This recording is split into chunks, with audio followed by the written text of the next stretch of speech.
What is up? I'm Jared Welch. Aaron Halterman. It is Thursday, March 30th, the last Thursday of March, and this speaker's off. What's up, man? What's up? I'm in a new location. I've been moving around. I had to get closer to the router, Jared. You know, we just have to kind of get closer and not lose connection for the show. That's my goal. So far, so good. We're 30 seconds in, so we're good. Well, if things go south for you, I'll just get my co-host over here and we'll take over. So don't worry about it. You would be better suited than Papa Dude, who had to kind of like fill in the gaps for a second while I get away. So how was Papa Dude? He's good. He's good. He's doing good.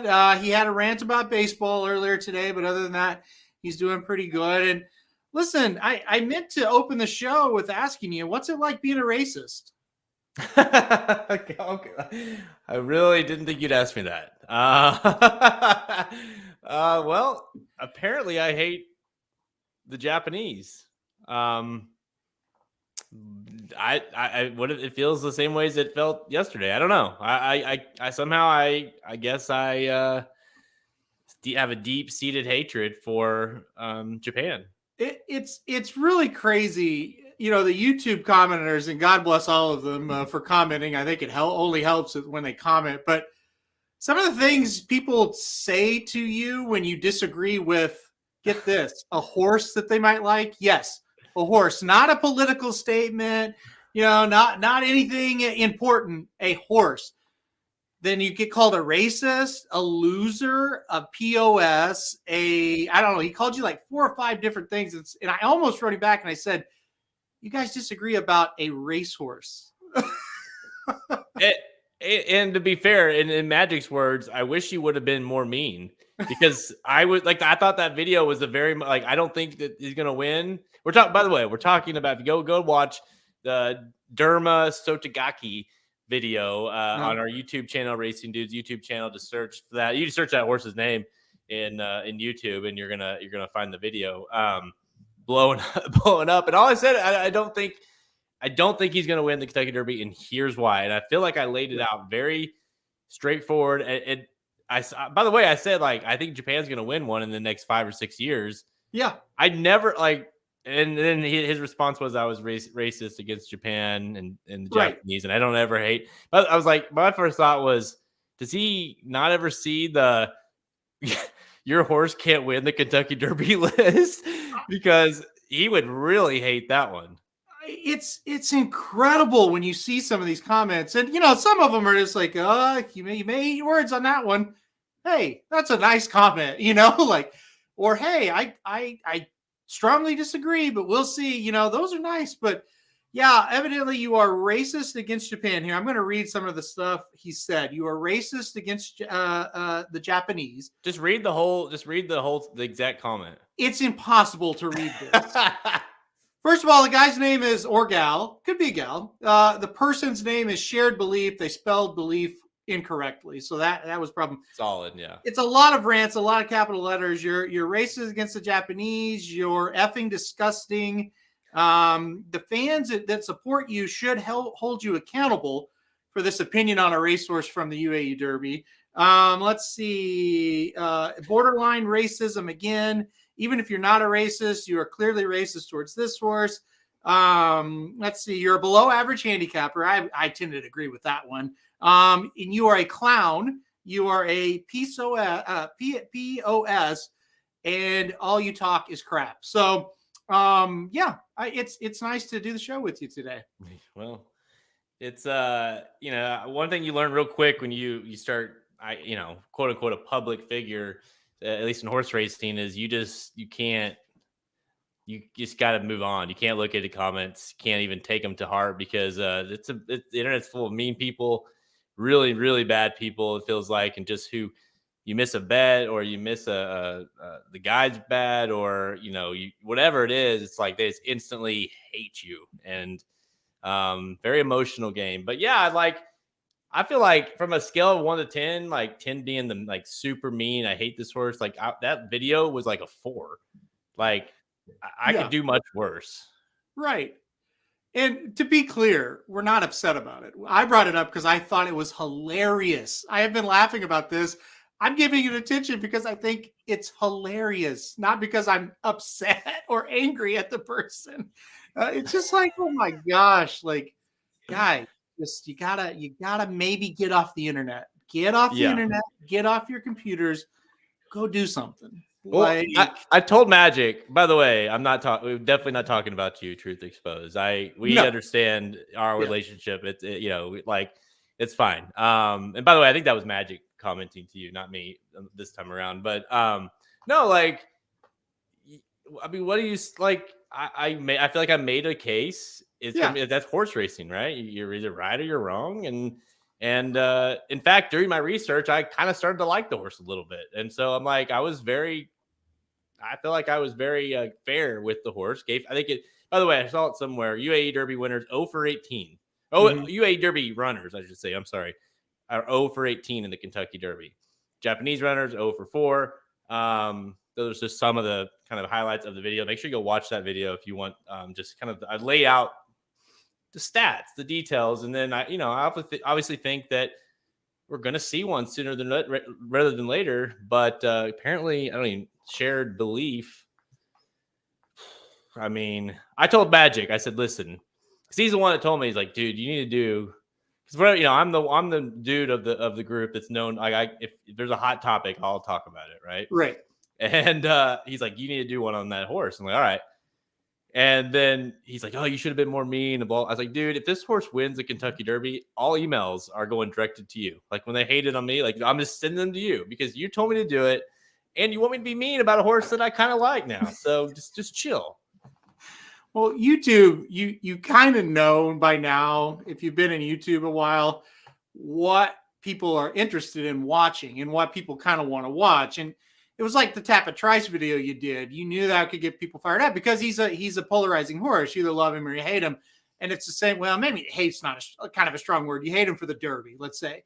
And with this horse from Japan, it's the same thing. It's the UAE Derby and all this stuff, and they haven't run very well, but Japan's winning a lot of races, so it's very polarizing. So it's a no-brainer to do a video, but it's just really funny. Like I said, a lot of the comments are great, and Truth Exposed commenting and kind of bringing facts, her thoughts and facts into it, and then you get Jared's a racist, clearly. So yeah, I mean, yeah, and Curtis, you're totally right. That's kind of the point I make on it's like I think the issue with it, we'll kind of segue this now into what we saw last weekend. But I think the bigger issue is I do think like the Japanese horses are on an even playing field now with the exact, like we're seeing that, right? Winning all over the globe, winning Breeders' Cup races, winning the Dubai World Cup, of course, finished 1 through 4 in the UAE Derby.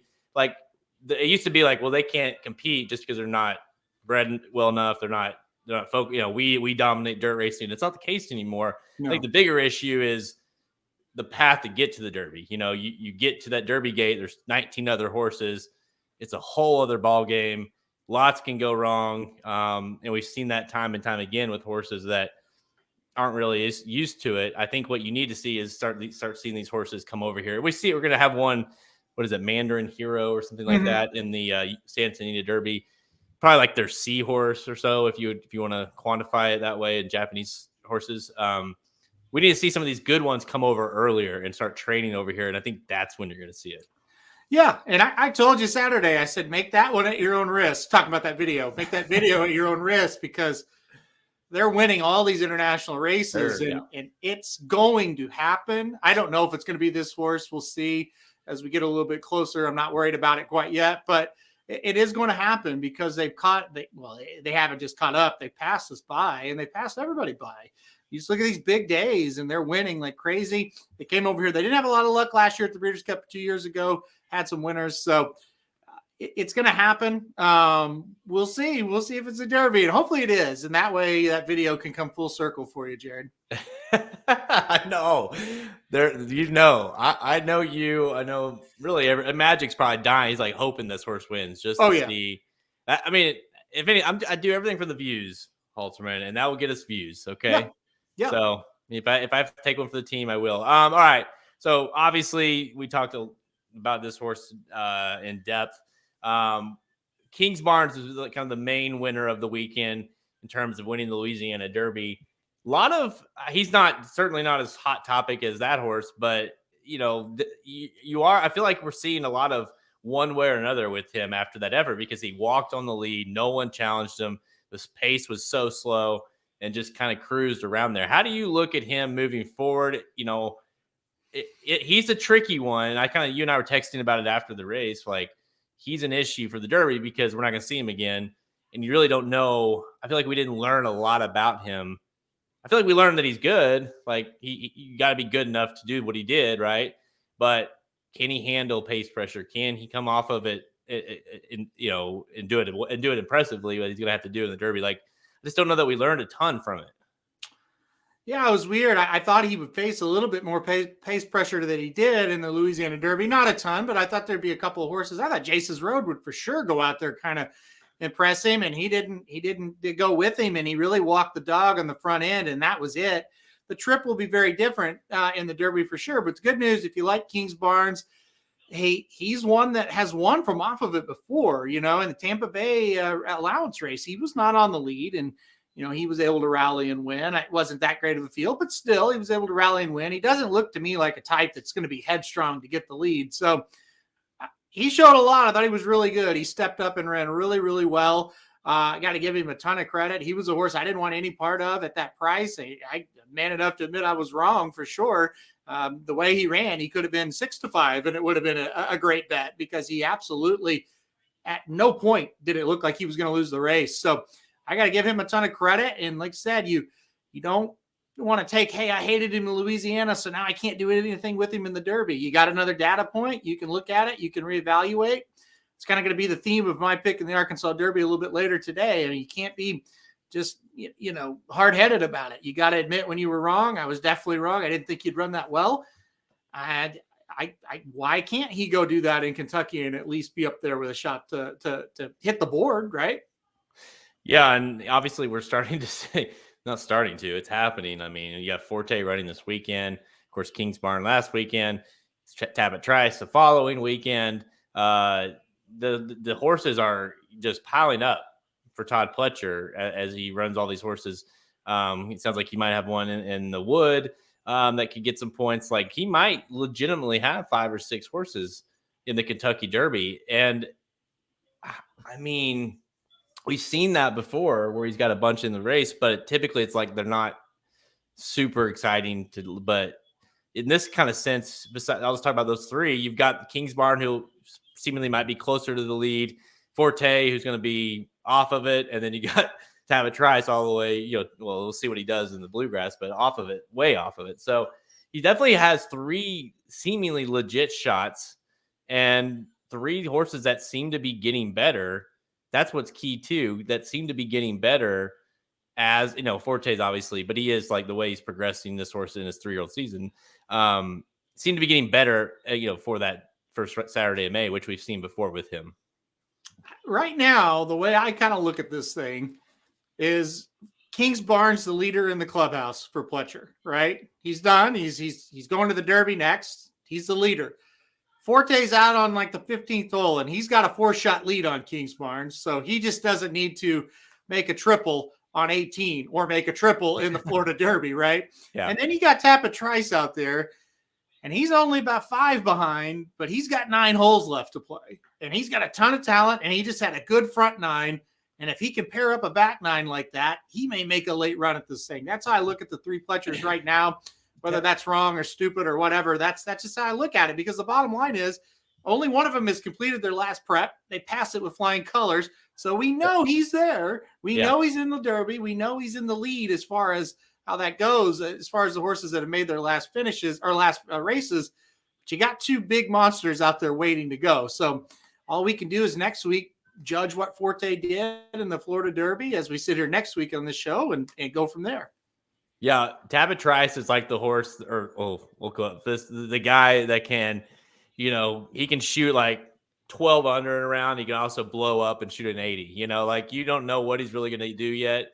But I think when you look at all, like, that's the way I ranked him. Right now I put Forte in my rankings.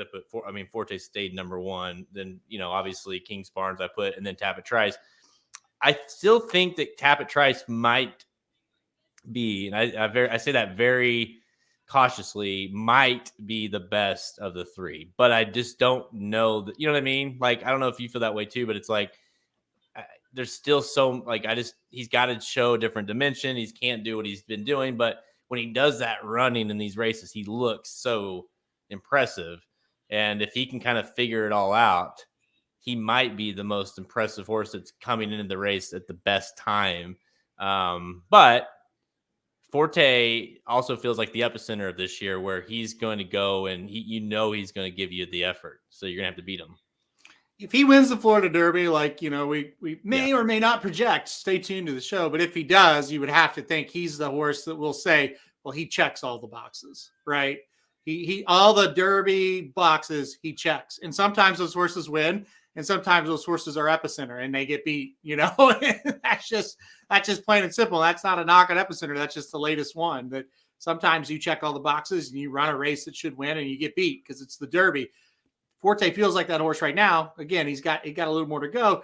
And as far as Tappan Trice, he could shank it out of bounds, or he could hit a drive 350 and be, hitting a wedge into a par 5. I mean, that's the long and short of him, right? That's what he's all about right now. That's what he's been about all year.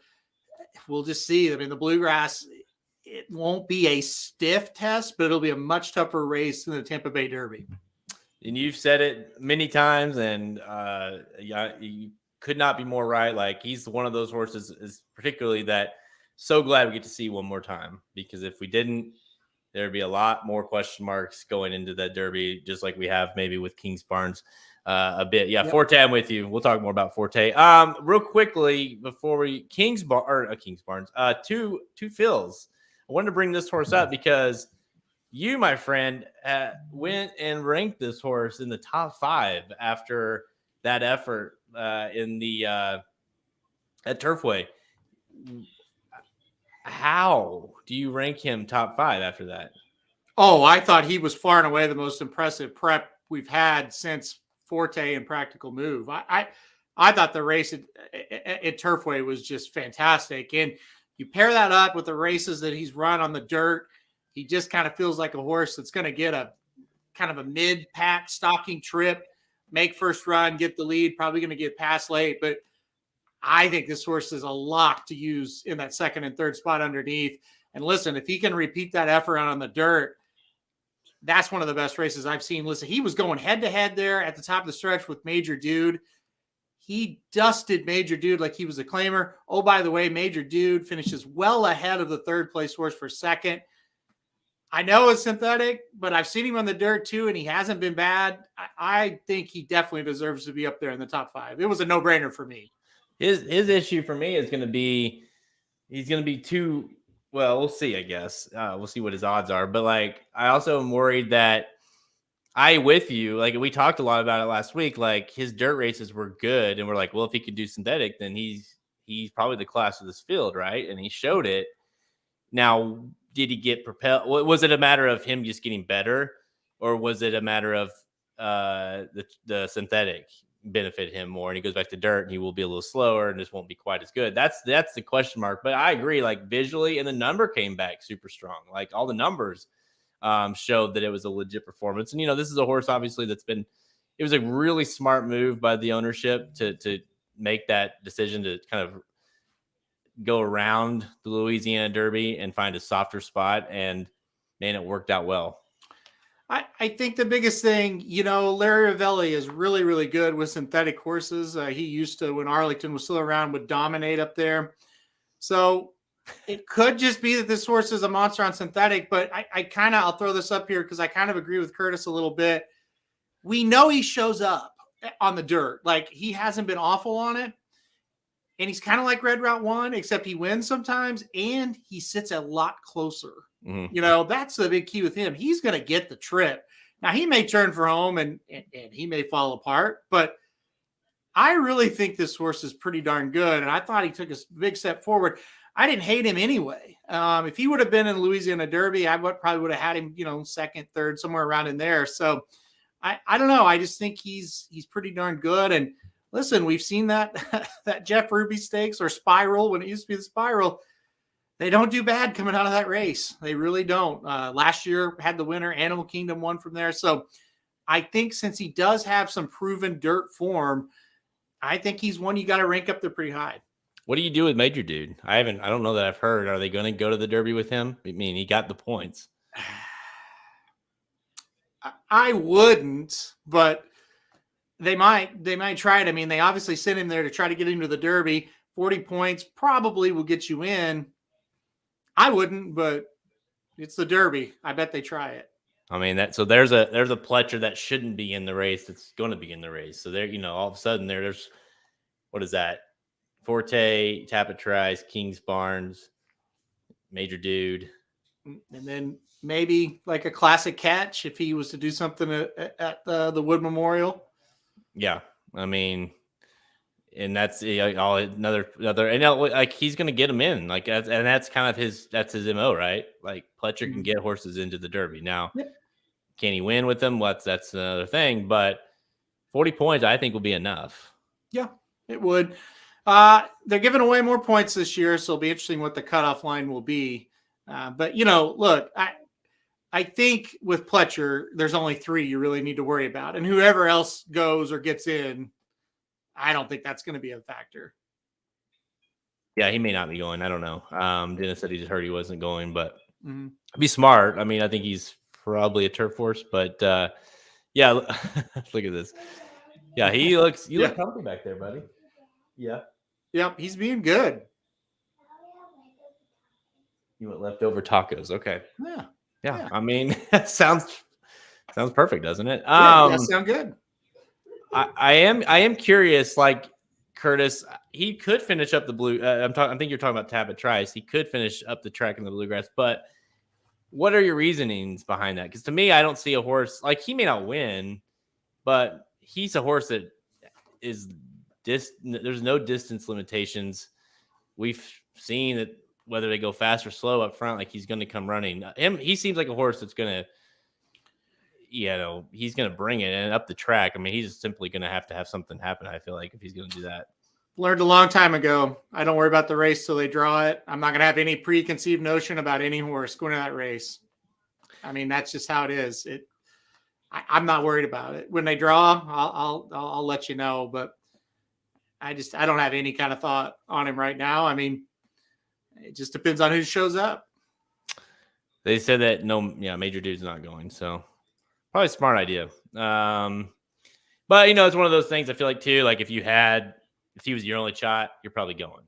Yeah. But when you've got a bunch of the other ones in the race, you're probably going to bypass it. All right, guys, let's get to it. We got a big show today. 4 races we're going to talk about. 2 Kentucky Derby preps, 2 Kentucky Oak preps.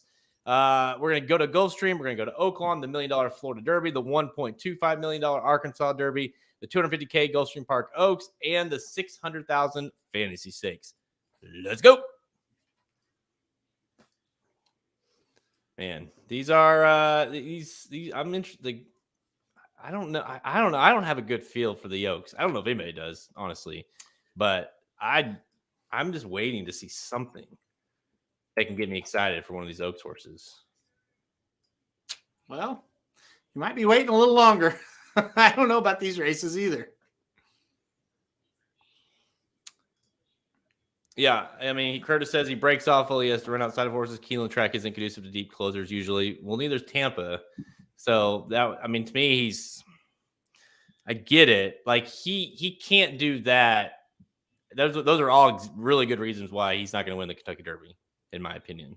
Mm-hmm. The bluegrass, he's going to have to show that he can do. I still think he could win the bluegrass despite some of those issues, just because I don't know how great this race is going to come out.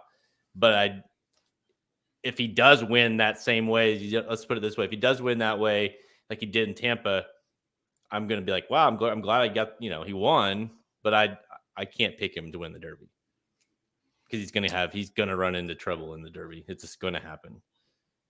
They might get him out of the gate, sit him in 5th, and then he blasts them too. That's why, like I say, I don't have any. I'm not going to have any preconceived thoughts on him until I see it. I keep thinking they're gonna send him a little harder. They're learning how to ride him. So we'll see. Yeah, Curtis, have you seen my video? Yeah, on Tap It Tries. Go watch it and then get back to me. That's exactly what I said. I even compared to Tap It. Hey, one thing, whether you love him or hate him, the good news is Luis Saez is probably going to be on top of him, right, in the Derby, because that mount now means a lot more than Instant Coffee got beat like that. Yeah. So he might have his top jockey if he runs well in the Bluegrass. Obviously, if he doesn't run well, then maybe not. But I will, Shoddy. I will. You'll hear it here first. I will accept this offer. If Derma Sotogake wins the Kentucky Derby, I will shave my beard on live. I don't know, but it won't be right after probably, but at some point the week after or something, we will do a live shaving. Live shaving. That's people pay for that, you know.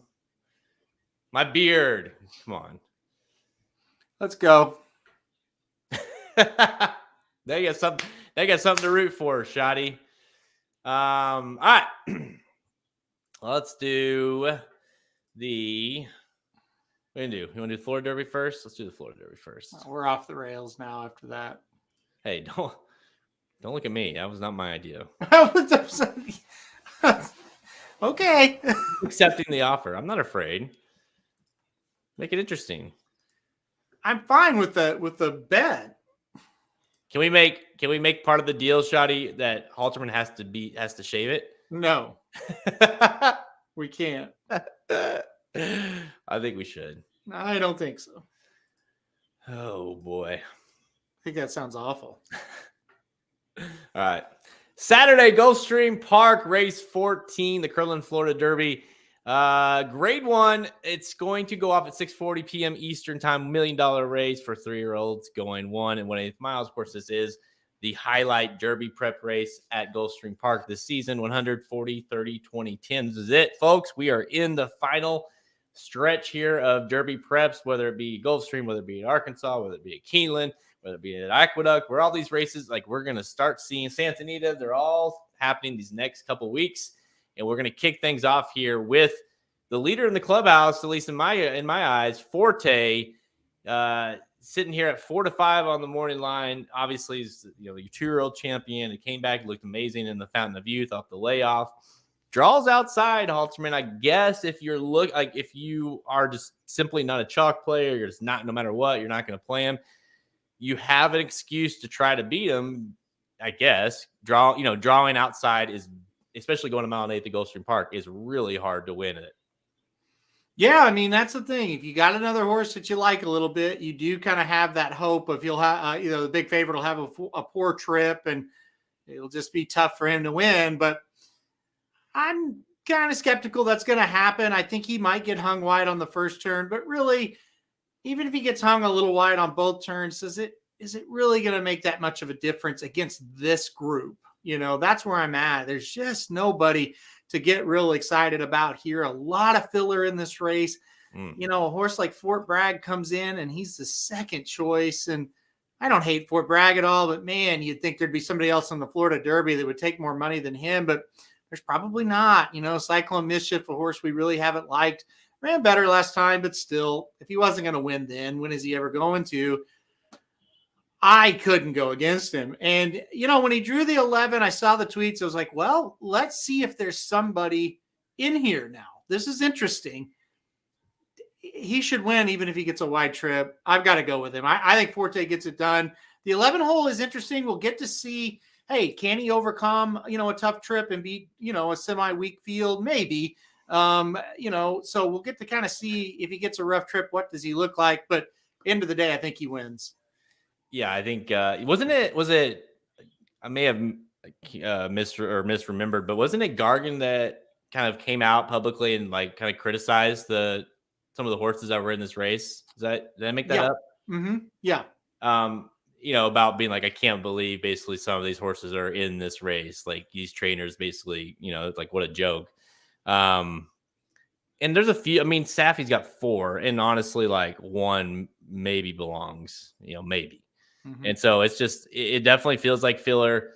You are drawing outside, but I'm who cares? Honestly, I don't look at this race like, well, if he doesn't win, like he has an excuse. No, he has to win this race. I think the outside post, I think Irad will get him in a position, get him tucked in. And bottom line is he's just better than everyone else in here. Honestly, when I looked at this race, I think other than him, of course, like one, maybe two horses stand out to me enough to where, like, I think you can make some money, and stay tuned for that in the upcoming betting Bible we're going to have released tomorrow for this card. I think there's an opportunity here because it just feels very top heavy to me. And he, to me, is a free single on the top end of an exacta if you want to go that route. I just think there's only one or two other horses in here, and I honestly am not a big believer in Fort Bragg. I think I'm not going to be. Let's just put it this way: I'm not going to be surprised at all if Yaffert goes over 2 in these big preps on Saturday. I totally agree with that comment 100%. We'll talk about another one here in a minute where you're going to maybe go against I don't know if a big favorite, but a favorite. But yeah, I don't love Fort Bragg here. I don't like Reincarnate all that much in the Arkansas Derby. Not enough to play him as a favorite on top. But yeah, I agree. Forte just looks a lot better than this group. He's more established. I think the only horse that could beat him is the number 4 Mage. And I think, second time facing winner, second time stretching out in distance. Luis Saez, Delgado, really good combination at Gulfstream.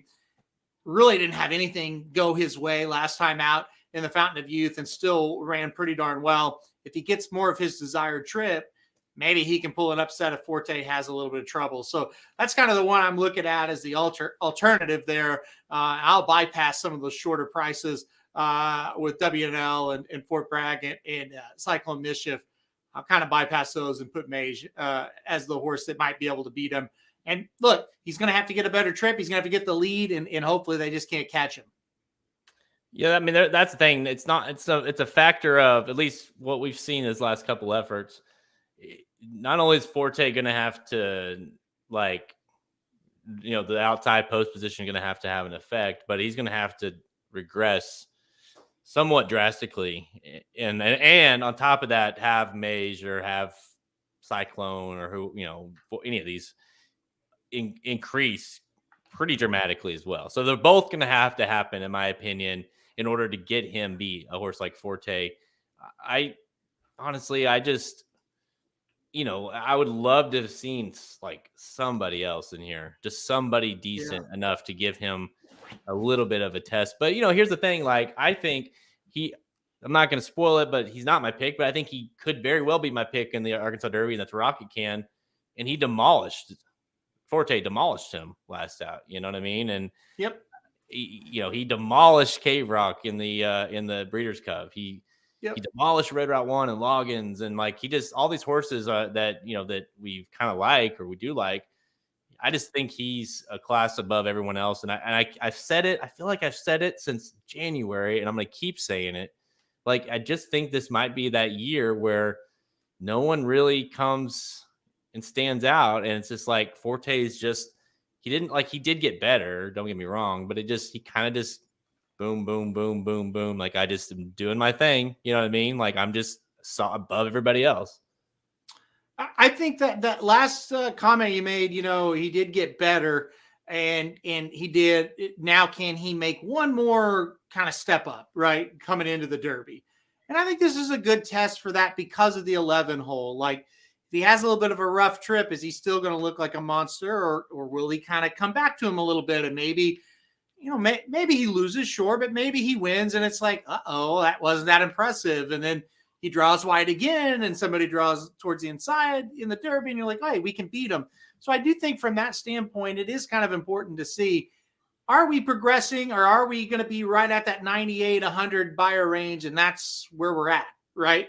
Because that's when you can get him beat. But if he progresses and runs an even better race here, that's when it's going to be trouble for the rest of the field. So it is fairly important that he continues to progress and kind of runs a better race than he did last time out. And obviously, if he runs a better race than he did last time out, he's going to win by as much as he wants against this field, unless you see some kind of really, like you said, jump up freak type performance.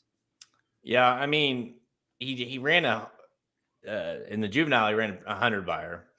And then he ran a 98 that day in the Fountain of Youth. But of course, he never came out of like second gear. Right. So, I mean, I agree. Like, I would like to see, especially just more than anything, to kind of get him geared up before the next race, get that back to triple digit. Because we're seeing, like, I think you need that in order to be like legit into the going in the Derby. I think you need to see 100 buyer or so in their final prep going into that race, right? So I think you're going to need to see that, but I mean, the way, like, dude, we've seen it. It feels like this year, this Derby trail more than anything, more than recently, like the Pletcher progression, man, is like on full display. Like, he has got these horses peaking at the right times, and I feel like that's what he's been doing with Forte. So yeah, honestly, this is kind of the final audition for me. Like, I just need to see him do what I think he's going to do, and unless something crazy happens next weekend, something really flashy wins, I just don't know how I can go against Forte in the Derby. Yep. That's just it. And this is step 2. And there's 3 steps to this process. This is the second one. We haven't had any problems so far. Step 2. We'll see if he can do it. I'll tell you, okay, you gave Mage. I'll give another one that, I mean, this isn't I think a horse that is going, I don't know that he can win, but I think he's very interesting because I like the way Cycle of Mischief looked. He kind of rebounded last time out. Thought he ran a nice race in the Fountain of Youth. If he can get brave there and maybe hold on for a piece of this, I wouldn't be surprised. Seemed like he wants to be closer to the pace than he was, obviously, in the Holy Bull. So maybe he's not on the lead, but he's close. I just thought he kind of brought himself back a little bit to that. Okay, he's pretty decent after that last disaster in the Holy Bull. So I think Cycle of Mischief, if you can get anywhere in that 8-1, 10-1 range, because I would guess, right? Wouldn't Mage is 10-1? There's no way you're getting 10-1 on him. Like, I feel like everybody was betting that horse. I mean, he was down to under 6-1 last time. It's been some of the worst morning lines ever at Gulfstream all year. So yeah, I agree with what you're saying as well. I think Mage is second or third choice. He may be third choice, but yeah, 10-1. I don't think you'll get. Yeah. Cycle of Mischief. I still don't really know what to make of him. He definitely ran so much better last time out, but he's also never really been able to put together a couple of races in a row.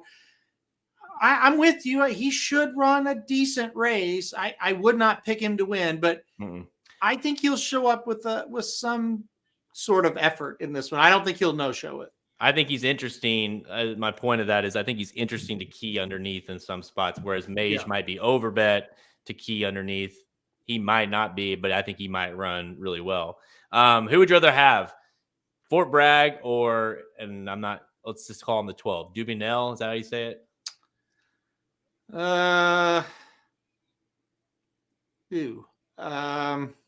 Head to head, who are you picking in this race? I would probably take Fort Bragg. I think I would too.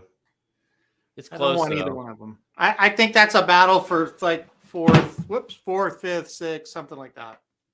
I can forgive the Los Al because that race was just like whatever, but the San Felipe was really bad too for Fort Bragg. I mean, the number came back strong because it was such a nice effort from Practical Move and Go Rocket Ride, and Hijazi obviously helped set that thing up, but Fort Bragg really had that thing set up for him, and he just didn't run on with it at all.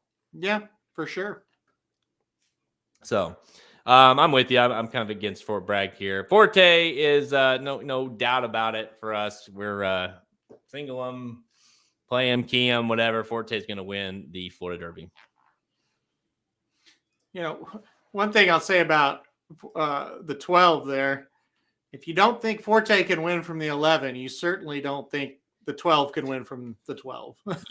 Yes. And I think that's a great point. John kind of mentioned that a little bit in his article as well. Like, if you want to beat, that's a problem. If you're trying to beat Forte, well, the logical contenders are, let's just say, Cyclone Mischief, Fort Bragg, and Dubinel. And you tell me they're all on the outside. So you think if it's not going to affect them, but it's going to affect Forte? Like, I just can't. Honestly, Mage, I'm with you. the price I'm concerned about, but I think he's going to run dramatically better than he did in the Fountain of Youth. And I wouldn't be surprised if Forte has to run him down late. You know what I That's mean? how I have it in my head. Yeah.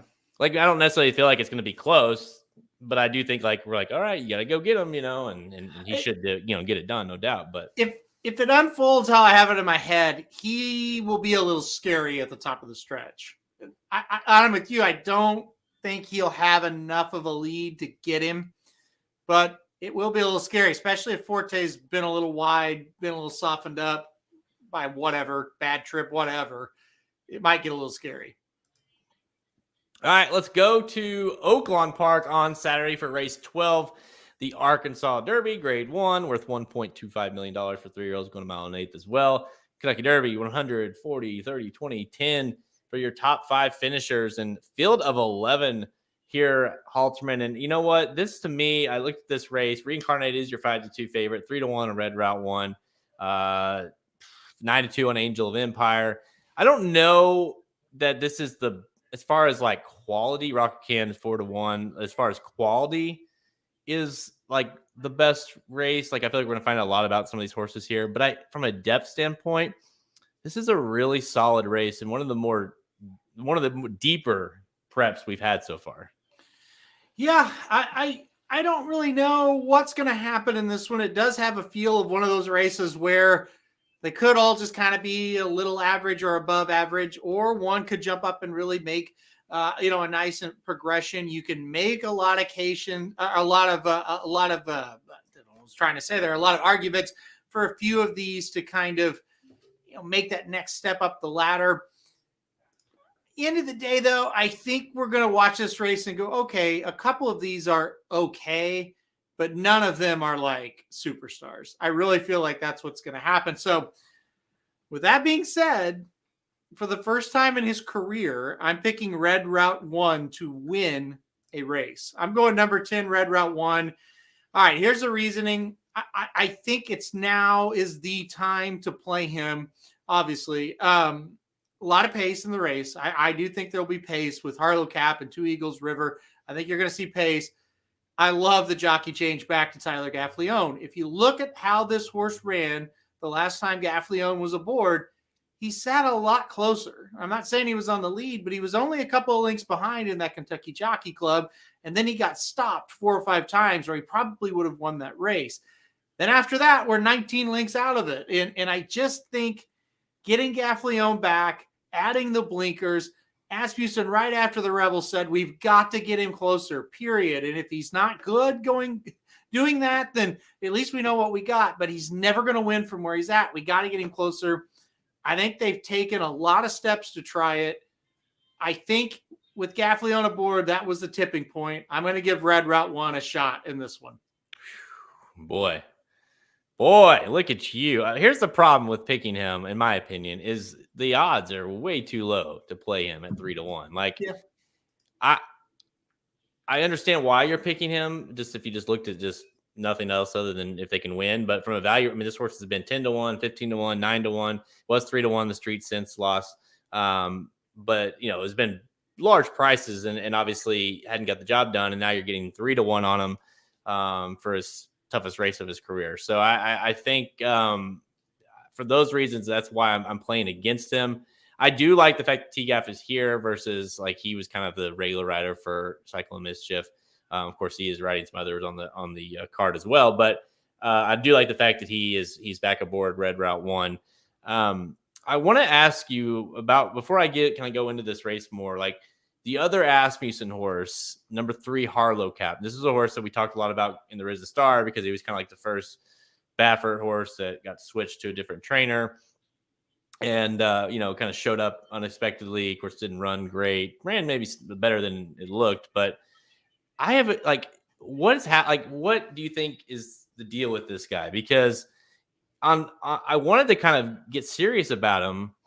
He's had one work since that race, since the fairgrounds race. And that's so not Asmussen, right? Mm-hmm. That's the opposite of Asmussen's. So 1, why is he in the race? And 2, why is he not working out? I don't know the answer to number 2. I thought that was very odd as well. That's like you said, it's very un-Asmussen-like. The answer to number 1, it's almost Easter, Jared. I really think this is the rabbit for Red Route 1. I do. There's Shoddy with it too. I feel like he put this horse in knowing if there isn't any speed, we're going to speed it up. That's my best guess. I mean, it's not like he doesn't make sense in this race. I get it. I get why you take another shot with him. This is not a bad spot to do it. I think end of the day, though, this is a horse that's been entered as a rabbit to try to speed up that pace for Red Route 1. All right. So you've got, and I kind of agree with you. I do think here's my thoughts on Reincarnate. He's not fast enough. We've talked about this before. This horse was 16-1 in the Sham. Yes, he won, but a Bob Baffert is 16-1, like kind of shows you what they thought going into the race. In the Rebel, I thought he ran well, all things considered, but his strongest attribute being fast early, he couldn't do in the race. Now, the concern is maybe that was sloppy and that he just didn't like it, but I'm concerned that they're going to make sure, no matter what, you're getting him on the lead or close to the lead, which is going to ensue a very fast pace because, like you said, I think there's several in here that are going to want to do something similar. Harlow Cap being 1, 2 goes River. I think is going to be very close, if not on the lead. So Rocket Can likes to be somewhat forwardly placed. And I also think Bourbon Bash is going to be, I don't know if he's not going to be on the lead, but he's going to be in that second tier there, drawing the rail, I would assume. I just think that this is going to have a lot of pace, and Reincarnate is going to, I think we learned a little bit about him last time that he's not quite fast enough to do his biggest weapon, which is to go out. I didn't know what he was coming into the Rebel. I don't know what he is even further after the Rebel. That's the thing. I really don't know what he'll do. In my mind, it's a favorite. I'm going to try to be with a couple of other horses. I'm not going to put him in the top 2. I may not even put him in the top 3. Maybe underneath in a super or something. My gut tells me he's not that good. And that's all I can go on because his races are so you're just unsure what they really meant that you can't wrap your head around him very much. And again, the race he won, there were other Bafferts in there that just got pounded. And this one, like you said, at 16-1 wins, you just hardly ever see that happen for a stakes race. Right. And then next out, it's like, all right, well, Rebel, one way or the other, we're going to learn about him. You didn't learn shit about him. So, well, I take that back. What you did learn is he'll try. Right? Like he had no reason to really get up for third, knowing the trips that he usually gets versus what he got. So he did try, and I'll give him credit for that. And maybe he's just a third place type horse in here. Wouldn't shock me. I wouldn't be totally shocked if he wins, but I can't support him at the price. I just can't. No. Last year, Yak Team brought in Doppelganger for this race, and he did not run super great that day either. The price alone is enough to kind of get you off of him, in my opinion. Like, how can I sit there and take a lower price than he was in the Rebel where he got kind of blasted, right? He just wasn't very good. I mean, I get it. Like, I'm going to give him credit. I thought he ran better than a lot of these horses would, and given his trip and how he was so slow early in the slop and all those factors. But, I'm not going to sit there and suck down 5-2 on a horse. Saw someone say the morning line should have more respect for, how about Angel of Empire, 9-2.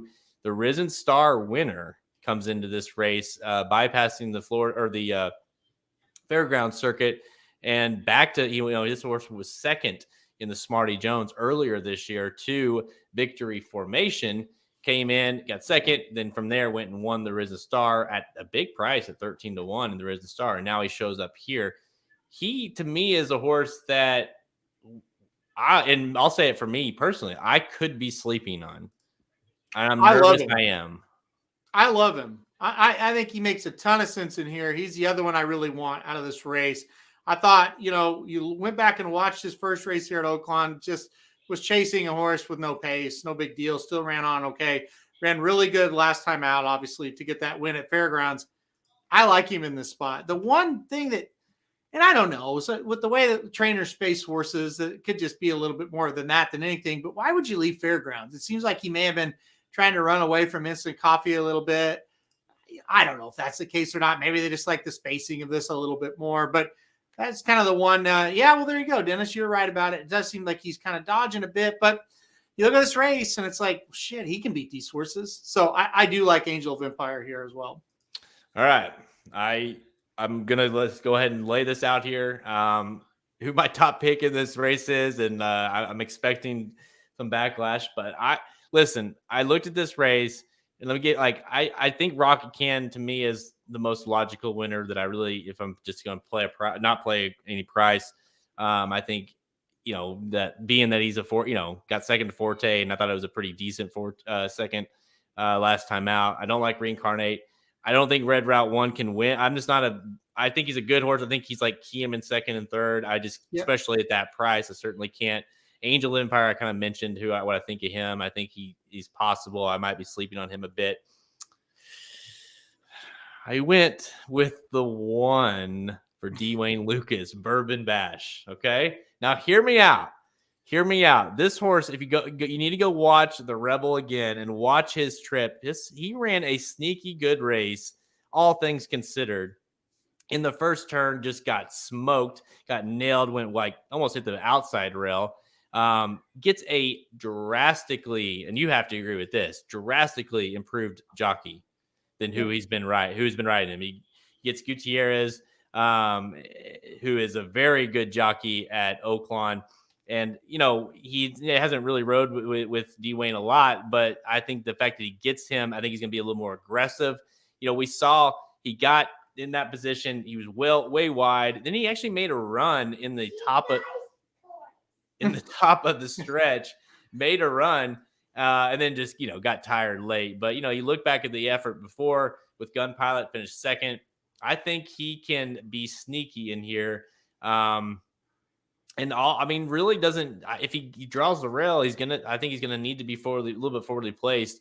So, if with a little bit more aggressive ride, I like the fact that we're gonna get a huge price on him here, and I just bottom line don't like much in here. So, it seems like that kind of race that Dwayne could win, considering I don't love any of the top horses. So, let's hear it, Bourbon Bash.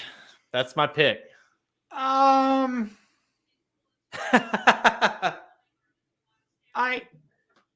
don't think he's going to win the race. I liked him a little bit underneath in the Rebel. I thought he ran okay. He also caused some issues in the Rebel as well. He was a little bit wild.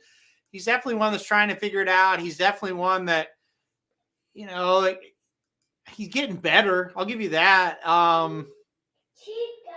I would be surprised if you hit this one. I would be surprised. I think that I think that he obviously he's 15 to 1 on the morning line for a reason. He was 77 to 1 in the Rebel. He's going. I think he'll be obviously lower than 77 to 1 here, but he's going to be every bit of 21, and there's a reason why. So I understand that I'm taking a leap on him. I just don't know that we've seen what he can do really yet. I agree. And Lucas, with these Lucas horses, he kind of just runs and runs and runs them. And then finally they either whip into shape or they just fall apart completely. Yeah. He seems to be more of he's whipping into shape a little bit, right? Because you look at Secret Oath last year, for example, she was nothing until she got to Oaklawn. So she wasn't running well at all. And then all of a sudden, man, she turned it on. And the way she went. And so I don't think Bourbon Bash is going to do that, but I don't absolutely hate it. He's been around these horses before. He just hasn't been able to finish the job. The jockey upgrade is significant without any doubt. That's a good pickup there for Dwayne. Like I said, I'll be surprised if you cash this one, but I can't sit here and say it's the worst pick of all time. I just don't think this one just hasn't done enough to project a Arkansas Derby victory. No, I think it's again, I just don't. I think Rocket Can. I just not a big believer in. Although I do think he's logical horse to win. Angel Empire is the horse. If you can get 9-2, I might be playing him. But definitely against Reincarnate and Red Route 1 on top, just based off of their prices alone. So I'm taking a leap here, and I think Bourbon Bash at the very least, I think I'd like to play him underneath, maybe across the board if you're one of those kind of bettors, and see if you can get a little lucky, because one thing, like you said it, D Wayne's gonna just keep firing away. Like if he doesn't win here, he'll probably be in the Preakness. He'll just keep showing up with these horses. So that's the thing. And like you said, like that's why D Wayne wins at big prices sometimes, because these horses don't often look like they make much sense, and then all of a sudden, there they are. He has a way of getting them super fit by racing them a ton, but he also has a way of getting them super tired by racing them a ton. So you're right. When he gets one that's good, it's about hitting that window where they really run really, really well. And because it could fall off. Window hasn't came yet. I'm looking for the window. Okay? I'm pegging the window this weekend. All right, I got number 1 Bourbon Bash. Halterman's going with number 10 Red Route 1. Yeah, when I made that decision last night, I thought, wow, I must be tired. And then I woke up and just looked at it again. I thought, you know what? I don't know what, as far as the betting Bible goes, that race will be included in there. And I don't know for sure. I haven't quite decided how I'm going to play that race. Betting him to win obviously makes a huge amount of sense just off his price, but it would be a very low win bet. The more I look at it, the more I like Angel of Empire. I knew someone would say that. As soon as I said pegging, I thought, oh, great. Yeah. All right, let's go back to Gulfstream Park on Saturday for the Gulfstream Park Oaks. This is a grade 2 with $250K going to mile 16 for 3-year-old fillies. Field of 8 lines up here, and you've got 2 Pletchers, I think, that you've got to make a decision on here. And for me, it was trying to decide between Miracle and Atomically. And, we saw both of those horses last time out not win, but which one maybe impressed you the most to kind of move forward? Do you think they can get it done this time? No, give me Miracle here. I like that Irad Ortiz Jr. gets aboard. I like that the horse looks like a lone speed in this spot. And I like the way she ran last time out at Fairgrounds, man. She almost stole that thing. Got past late by a horse that I still like, pretty mischievous. So give me Miracle again in the spot. I hate this race overall. I'm going to go very deep in this race. I think it could go a lot of different ways. I just think Miracle might get the trip, and I thought you just had to really note that, hey, Irad's getting aboard. That's a really good sign. Yeah, I kind of ultimately end up going that same route as well with Miracle. I know Pretty Mischievous lost last weekend, but I think she got a little tired, a little bored, and then just got caught by a kind of a freak performance there. She ran a pretty good race, really. And I do think she's a good horse. So getting second to her and a close second in the Rachel Alexander for Miracle at a big price that day at 13-1, I think is worth something there. And, and Atomically is, I don't know, like in the Forward Gal, like she wasn't great. She hasn't been really close to winning lately, since being with Pletcher. So that to me is a little bit of a concern. Is there anyone else you're looking at that you like, or is it between, really, like I said, the two Pletchers? I mean, I thought about Darth Vader for a second, but it was kind of a situation of, well, I didn't bet that horse at a huge price. I'm not going to do it here. But I did think that horse ran extremely well last time out. Thought about her. Thought about Infinite Diamond, a horse I think will bounce back and run a little bit better this time around. But I mean, there's a few. I like Miracle a lot more than Atomically. I don't know. I don't know how good she really is. So there's a lot I looked at. End of the day, I just thought Miracle would get the best trip out of all of them.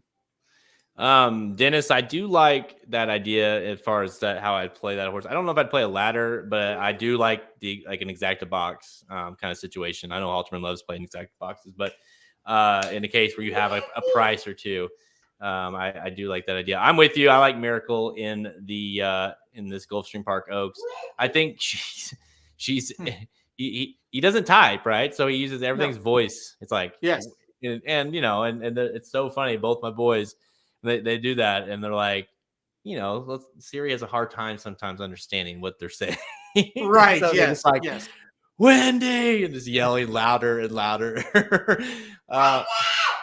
Okay. There Thank it you. is. We got it. Yep. I'm with you. I like number 5, Miracle here. I think the pace alone is enough for me to get behind her. Do you think, is there anything like that she could do to make, do you think she's Oaks worthy?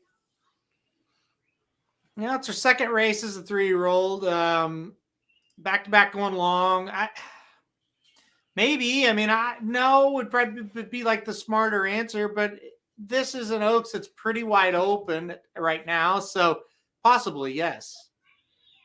Short Shoddy says Darth Vader. I don't believe there will be a funeral. That's dicey. You got 46-1 on her that day in the Devona Dell, and now you're getting 4-1 here on Darth Vader. That's the issue for me. The good news, if you're Shoddy, is she won like a 1-9 shot, right? A lot of times those 46-1 shots win, and it's like, well, you can explain it. There was a pace meltdown, or they let her get loose on the lead. No, she just won like a horse that was supposed to be 1-9. So that's the good news.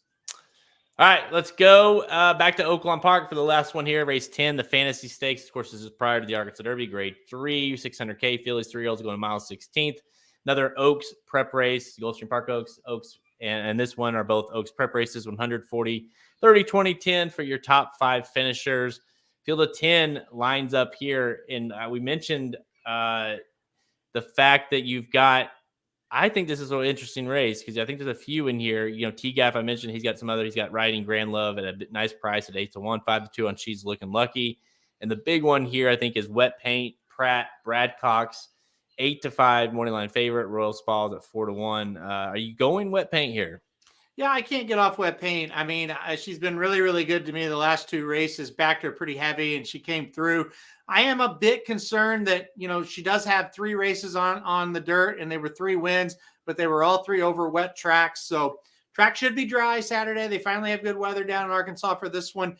So maybe she's not quite as sharp on a dry track, but I'm going to stick with her one more time. I'll ride her till she bucks me off. And I just feel like we've seen this before. She's beat all these horses, or at least a lot of them before. So give me Wet Paint one more time.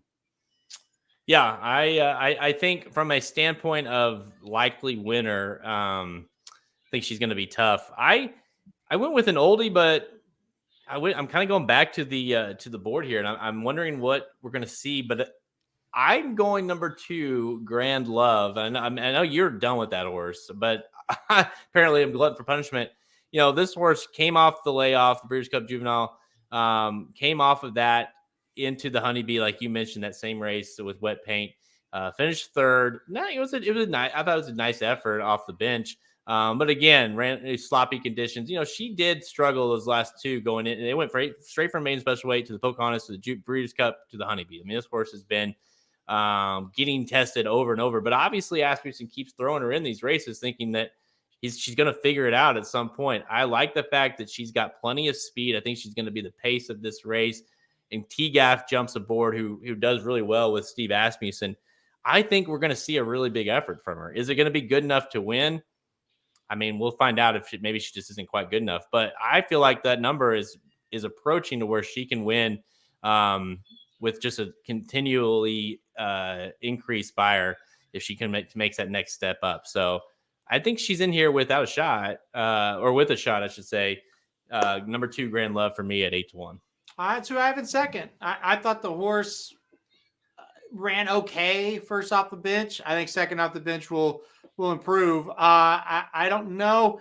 A lot of pace, but she looks like the fastest of those horses. So maybe she gets out to the front and kind of runs away with it. Wet Paint, going to need some pace. We know that. So if Grand Love can get out far enough ahead, maybe she can take it the rest of the way. That she's a frustrating horse too, because obviously the expectations were very high for her from she goes and runs that. And I remember that vividly when she won that main special weight at Saratoga. She looked awesome.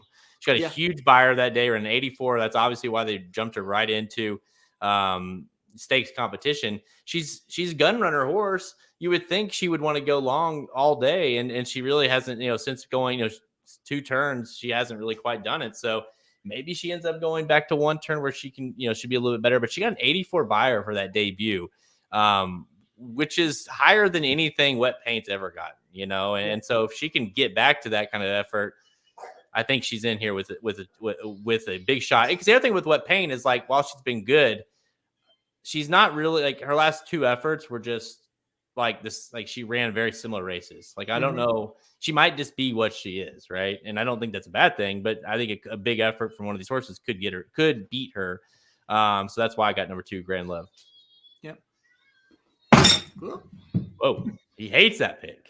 Hate it. No, I thought you might pick Lucas in that one. I'm not that crazy. Now, I'll say this: if Lucas goes and wins that race with Take Charge Brianna, I'm instantly getting off of the 1. Like, he's not going to win both of them. It's a really good call. Really good call. He won't win both. So I'll be rooting against her here. And hopefully he doesn't. But I mean, I don't know. That last race was not bad by her. But still. Yeah. No thanks. All right, that's all the time we have. Check us out at racedudes.com for our free picks and our premium selections on our products page. Click the Get Racing Dudes premium button at the menu at racedudes.com to learn more.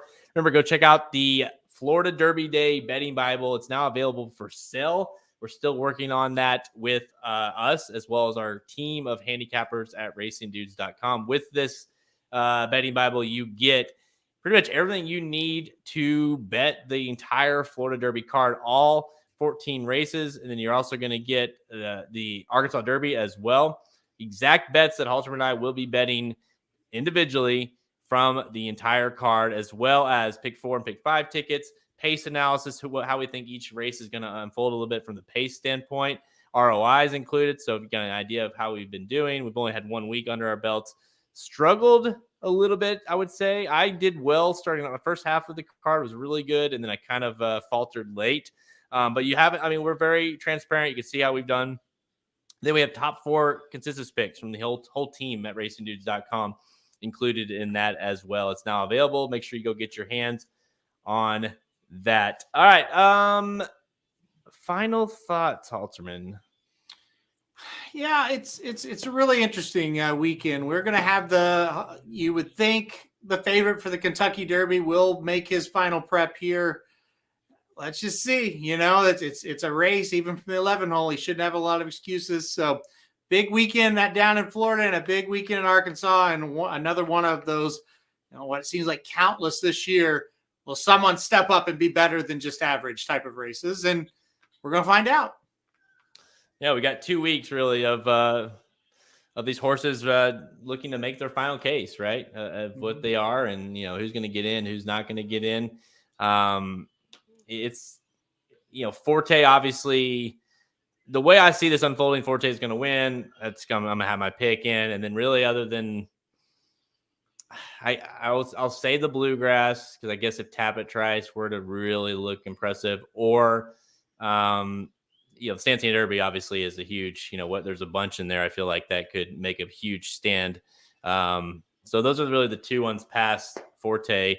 But really, I think it's they're all going to have their work cut out for him if Forte runs like I think he will.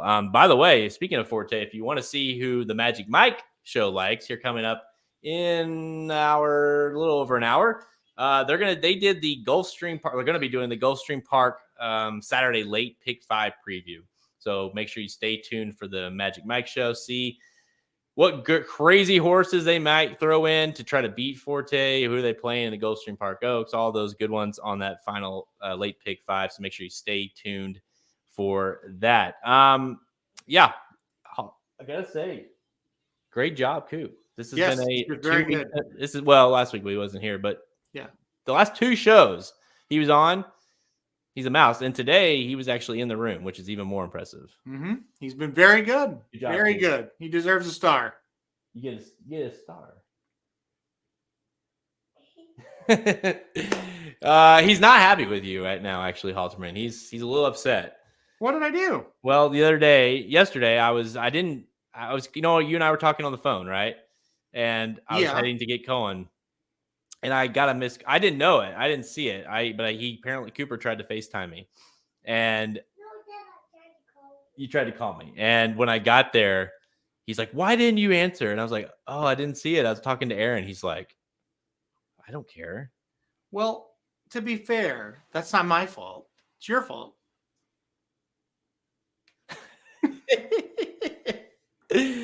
Oh, that's hilarious. That's your fault.